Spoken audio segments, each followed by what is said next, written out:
उनका कोटि कोटि धन्यवाद करता हूँ। सम्मानित साथियों, मानव काशीराम साहब जिनका आज परिनिर्वाण दिवस है, उनके बहुत सारे लक्ष्य और सपने थे। लक्ष्य उन्होंने निर्धारण किए और लक्ष्य लगभग उन्होंने पूरे किए, लेकिन एक लक्ष्य उनका अधूरा रह गया। वो लक्ष्य ये था जिसका मैंने सबसे पहले जिक्र किया कि एक दिन ऐसा आएगा कि बाबा साहब अम्बेडकर के बच्चे, इस विचारधारा को मानने वाले लोग देश की सर्वोच्च कुर्सी में बैठेंगे। उनकी औलाद होने के नाते, उनके अनुयायी होने के नाते मेरी आपकी हम सबकी जिम्मेदारी रहती है कि हम उनके अधूरे सपने को पूरा करें। करना चाहिए नहीं करना चाहिए बताओ? अगर कोई पिता अपने बच्चों के सामने किसी काम का अधूरा छोड़कर चला जाए तो उनके बच्चों की जिम्मेदारी बनती है नहीं बनती है कि उनके अधूरे काम को पूरा करें। मुझे दोनों हाथ उठा के बताओ कि इस काम को पूरा करने में मेरी मदद करोगे नहीं करोगे? तो आप लोग मेरी बातों पर गौर करो। आप जानते हैं देश जब आजाद हुआ 15 अगस्त 1947 को, मैं बार बार समझाता हूं और आज फिर आपसे कह रहा हूं और आपकी बात समझ में आएगी। मैं इस बात की भी गारंटी देता हूं। मेरी गारंटी मोदी जी की गारंटी जैसी नहीं है जो कभी पूरी नहीं होती। मेरी गारंटी तो वो गारंटी है जो पूरी भी होगी और जिस दिन पूरी होगी आपको एहसास भी होगा। मैं आपको विश्वास दिलाता हूं जब आप मेरी बात को यहाँ से सुन के घर की तरफ लौटेंगे और अगले कुछ समय पे पहरा देंगे तो आपको एहसास हो जाएगा कि मैंने आपको किस माध्यम से क्या समझाया। तो जब 14 अगस्त 1947 को देश अंग्रेजों के अधीन था, जिस व्यक्ति की जेब में 100 रुपए थे, 15 अगस्त को आजाद होने के बाद 16 अगस्त 1947 को उसकी जेब में 100 रुपए थे। 14 अगस्त को जिसके पास 1 बीघा जमीन थी, 16 अगस्त को आजादी के बाद भी उसके पास 1 बीघा जमीन ही थी। और 14 अगस्त को जो नौकरी पे नहीं था, आजादी के साथ नौकरी नहीं मिली, 16 तारीख को भी वो बेरोजगार ही था। बदलाव ये हुआ कि हम अंग्रेजों के गुलाम थे। अंग्रेजों ने पावर जो है यहाँ की सरकारों के हाथ में दे दी। अंतरिम सरकार पंडित जवाहरलाल नेहरू जी के नेतृत्व में बनी, लेकिन असली आजादी किसान का मेरे नौजवानों को तब मिली जब इस देश में 26 जनवरी 1950 को बाबा साहब अम्बेडकर का संविधान लागू हुआ। उस संविधान से क्या परिवर्तन हुआ? उस संविधान से परिवर्तन हुआ कि सभी लोग इस देश में बराबर होंगे। जो गैर बराबरी है, लोकतांत्रिक व्यवस्था उस गैर बराबरी को खत्म करने का काम करेगी। कैसे? जिसके पास जमीन नहीं है, सरकारें बनने के बाद उनको जमीन देके जो है उनको इस गैर बराबरी से मुक्ति दिलाई जाएगी। जो पढ़े लिखे लोग हैं उनको रोजगार दिलाने का काम किया जाएगा। जो नहीं पढ़े लिखे हैं उनको पढ़ाने का काम किया जाएगा। जिसके घर पे छत नहीं है उसको छत देने का काम किया जाएगा। जो जाति के आधार पर गैर बराबरी और उच्च नीच है, इसको संविधान 26 जनवरी 1950 को पहले दिन से खत्म करता है। आज के बाद जाति धर्म के आधार पे ऊंच नीच नहीं होगी, हर व्यक्ति बराबर होगा और कोई जाति धर्म के आधार पे किसी का अपमान नहीं कर पाएगा। उसी तरह से धर्म के आधार पर सब लोगों को बराबरी होगी। सब अपने धर्मों को मानेंगे, सब अपने धर्मों की पूजा उपासना अर्चना करेंगे। कोई किसी को धर्म के लिए बातें नहीं करेगा कि कोई किसी धर्म को माने या कोई किसी धर्म को ना माने। ये सारी तरह की बराबरी, यानी कि इंसानों को बराबरी का अधिकार और इज्जत की जिंदगी और अधिकारों के साथ जीने का अधिकार 26 जनवरी 1950 को मिला। और जिम्मेदारी सौंपी गई सरकारों को कि सरकार अंतिम व्यक्ति की पीड़ा को सुनने का काम करेगी। लेकिन आप एहसास करके देखो, आजादी के 75 साल बाद हमें क्या मिला है? आज भी हजारों लोग ऐसे हैं या लाखों लोग ऐसे हैं जिनके सरों पे पक्की छत नहीं। मैं अभी दिशा कमेटी की मीटिंग में बिजनौर गया था। पिछली बार हमारे यहाँ 937 मकानों का लक्ष्य था, इस बार फिर अभी भी लक्ष्य है। मैंने बैठकर ये कहा कि जिलाधिकारी महोदय, अगर मेरे लोकसभा क्षेत्र में एक भी घर ऐसा होगा जो कच्चा होगा, जिसके सर पे छत नहीं होगी, तो ये बिल्कुल किसी कीमत पे स्वीकार नहीं किया जाएगा। आप डाटा बनाइए, व्यवस्था कीजिए। मुझे प्राइम मिनिस्टर के पास जाना पड़ेगा, किसी और मिनिस्टर के पास जाना पड़ेगा, मैं जाऊंगा और कोशिश करूंगा जो वोट की ताकत जमीना के लोगों ने मुझे दी है, उस वोट से उनकी पीड़ा को हरने का काम करूंगा। तमाम डिपार्टमेंट के अधिकारी थे, मैंने उनसे भी कहा कि बिजली विभाग के जो कर्मचारी है, ये जो लूट मचा रखी है कि अगर 5,000 का बिल होगा गरीब का तो उसका कनेक्शन काट दोगे, उसकी कुर्की डाल दोगे, और पूंजीपतियों के लाखों लाखों करोड़ रुपए भाजपा की सरकार ने माफ किए हैं, इनको दिन के आगे कमजोर कर जाते हो और गरीबों को पीटने का काम करते हो। किसानों को बिजली का बिल न देने पर उनके कनेक्शन काटने का काम करते हो। मेरी लोकसभा क्षेत्र में अगर कोई कर्मचारी किसी गरीब को नियत से कि मुझे उससे कुछ पैसे लूटने हैं, ये लूट खसोट का काम करेगा, तो उसको किसी कीमत पे बर्दाश्त नहीं किया जाएगा। ऐसे कर्मचारियों पे कार्रवाई करने का काम आपको करना पड़ेगा। और उन्होंने मुझे आश्वासन दिया कि सांसद साहब, मैं विश्वास दिलाता हूँ, एक भी घटना ऐसी पाई जाएगी तो उन पे कार्रवाई होगी। ये आपका क्षेत्र है, 75 साल बाद क्या मिला? पढ़े लिखे नौजवान बैठे हैं, बताओ नौकरी मिल रही है? मिल रही है? तो फिर सरकारें किस लिए? पढ़े लिखे हमारी बेटियां परेशान है, हमारे बीएड के बीटीसी के बच्चे परेशान है, भर्तियां नहीं आ रही। 69,000 शिक्षक भर्ती में घोटाला हो गया, 20,000 पदों पे आज तक मैंने आंदोलन किया था, 6,800 नौकरियां दिलाने का काम किया था, फिर उसमें रोक लगी, फिर हाईकोर्ट से उसमें ऑर्डर हो गया, फिर सुप्रीम कोर्ट चला गया। ऐसे ही वो बच्चे सड़कों में परेशान घूम रहे हैं। आपके सामने सब कुछ हो रहा है। कोई भर्ती आती पुलिस की, अभी आई थी, भर्ती में घोटाला हो गया, पेपर लीक हो गया, फिर मैंने मांग उठाई, दोबारा लेटर लिखा, फिर उसका पेपर दोबारा हुआ। अब पता लगता है कब उनको नौकरी मिलेगी। आप ये देखो मिल क्या रहा है। यहाँ क्षेत्रीय किसान, ये हमारा गन्ना बाउंड्री बेल्ट है, गन्ना की फसल के जो है ना तो दाम किसान तय कर पाता है और ना नीले समय में पैसा देती है। आपने जिनको एमएलए बना के भेजा है, एमपी बना के भेजा, वो पता नहीं क्या करेंगे। मैं आपको विश्वास दिलाता हूँ किसान भाइयों, अगर आपने मेरे हाथों को मजबूत किया और भाई जाहिद को जब ताकत देने का काम करी, जो मिल पैसा नहीं देगी उस मिल पे ताला लगा दिया जाएगा जब तक आपके पैसे नहीं मिलेंगे। और आप जानते हैं मेरे यहाँ बिलाई मिल के लोग देरी कर रहे थे। मैंने परसों जब मीटिंग हुई तो जिलाधिकारी से कहा कि बिलाई मिल वालों को बिठा के समझाया, मुझे उनसे कुछ नहीं चाहिए, लेकिन अगर किसानों को पैसे नहीं मिलेंगे तो मिल नहीं चलेगी।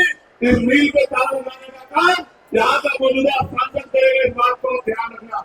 इसलिए मैं आपसे कह रहा हूँ, मेरे मन में तो बहुत सपने हैं, और सपने ये सुनो कि कुटीर उद्योग लगने चाहिए और ग्रामीण क्षेत्रों में महिलाओं को रोजगार मिलना चाहिए।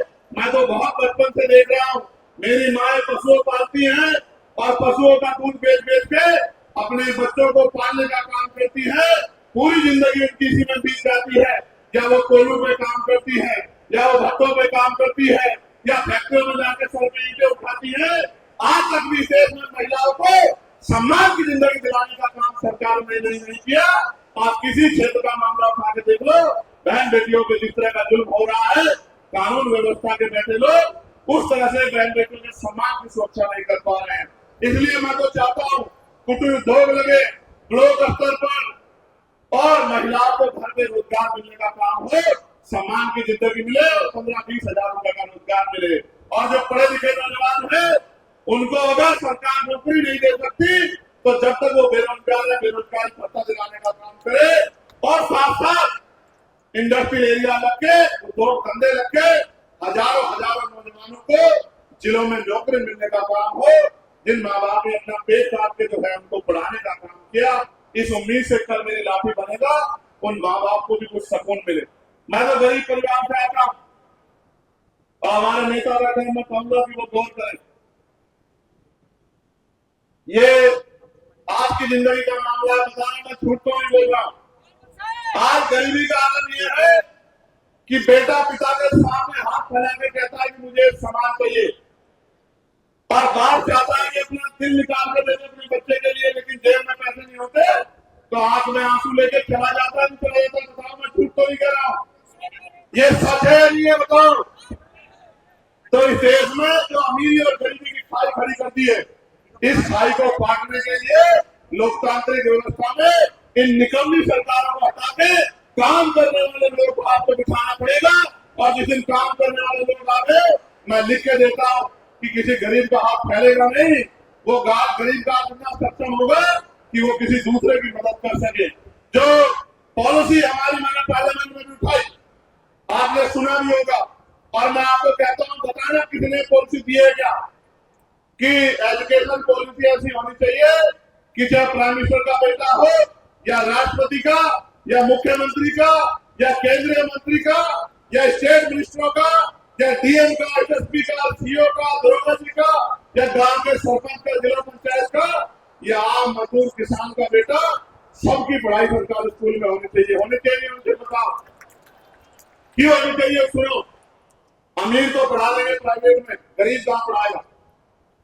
कहां पढ़ाएगा? सरकारी में। और सरकारी में मास्टर कहां है? और पढ़ाई कहां हो रही है सरकारी में? बताओ।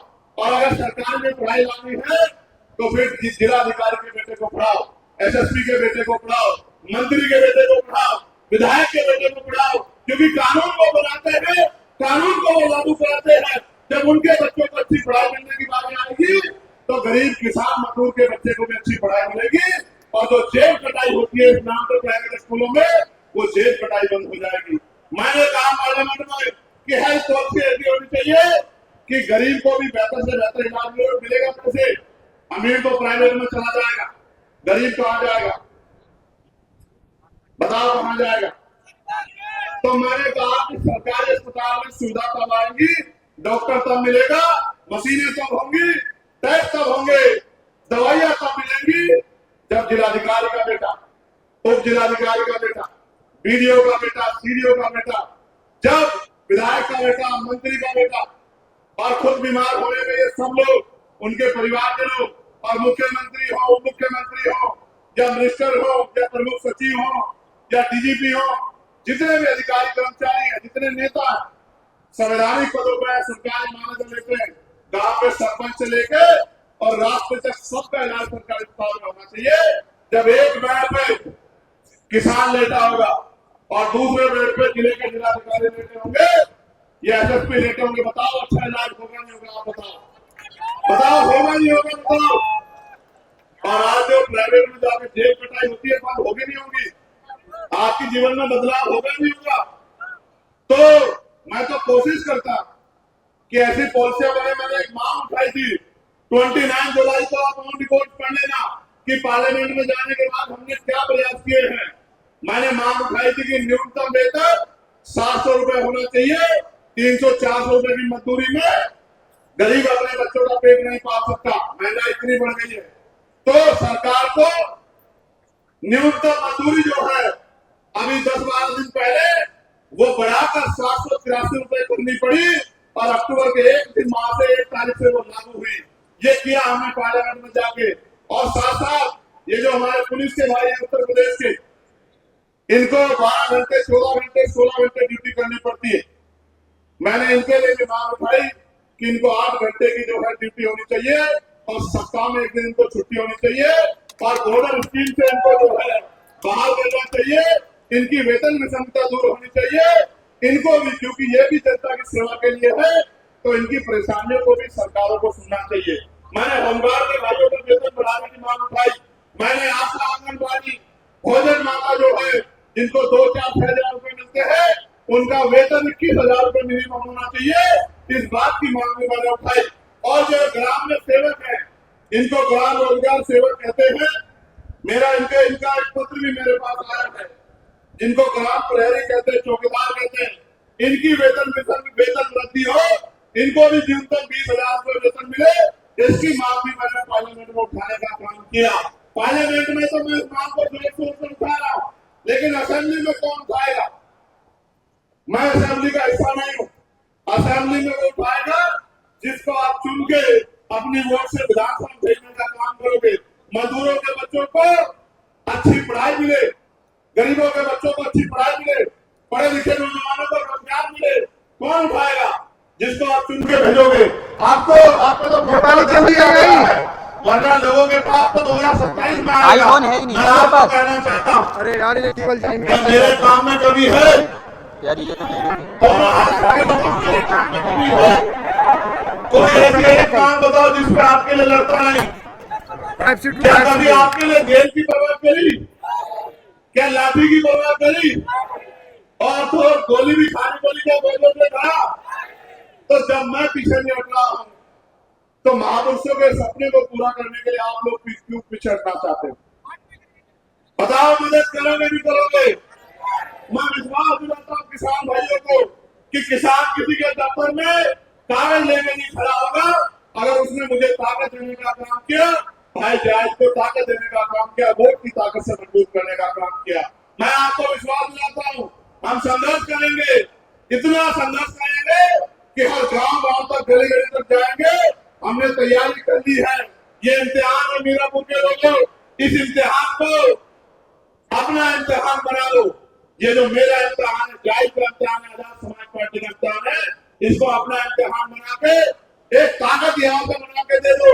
और फिर आप देखना कि पूरे प्रदेश में गली गली गांव आप घूम के, और मैं विश्वास दिलाता हूं अपने पिछड़े वर्ग के भाइयों को, पाल समाज के भाइयों को, प्रजापति समाज के भाइयों को, कश्यप समाज के भाइयों को, गुर्जर समाज के भाइयों को, जाट समाज के भाइयों को, सिख समाज के भाइयों को, और तमाम सैन समाज के भाइयों को, विश्वकर्मा समाज के भाइयों को, कि उनके बच्चों को भी जो आरक्षण का लाभ मिलना चाहिए था, 52% आबादी होने के बाद इस आरक्षण को बढ़वा के जातिगत जनगणना करा के 52% कराने का काम भी हम लोग करेंगे। मेरी बात को आप याद रखना।